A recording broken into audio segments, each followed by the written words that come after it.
আমি সমস্ত কাজ থেকে, অন্যায় কাজ থেকে বাঁচতে পারবো যদি পরকালে আমার কাজ সম্পর্কে জবাবদিহি করতে হবে এই অনুভূতি যদি আমার থাকে, তাহলেই আমি বাঁচতে পারবো অন্যায় কাজ থেকে। এই পৃথিবীতে অনেকে এমন অনেক ভালো কাজ করে যেই কাজগুলির পুরস্কার দেওয়ার জন্য পৃথিবীর এই সীমিত হায়াত যথেষ্ট নয়।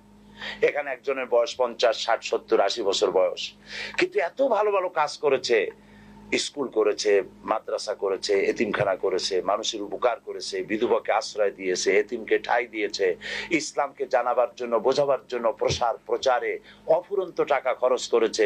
তারপরে আল্লাহর দ্বীনকে প্রতিষ্ঠা করার জন্য বিবি বাল বাচ্চাকে ছেড়ে দিয়ে হিজরত করেছে, রক্ত দিয়েছে, রাত জেগেছে, শাহাদাত বরণ করেছে।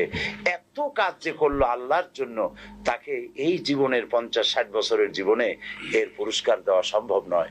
সেই জন্য বিবেক দাবি করে এমন একটা জায়গা থাকা দরকার যেখানে অফুরন্ত সময়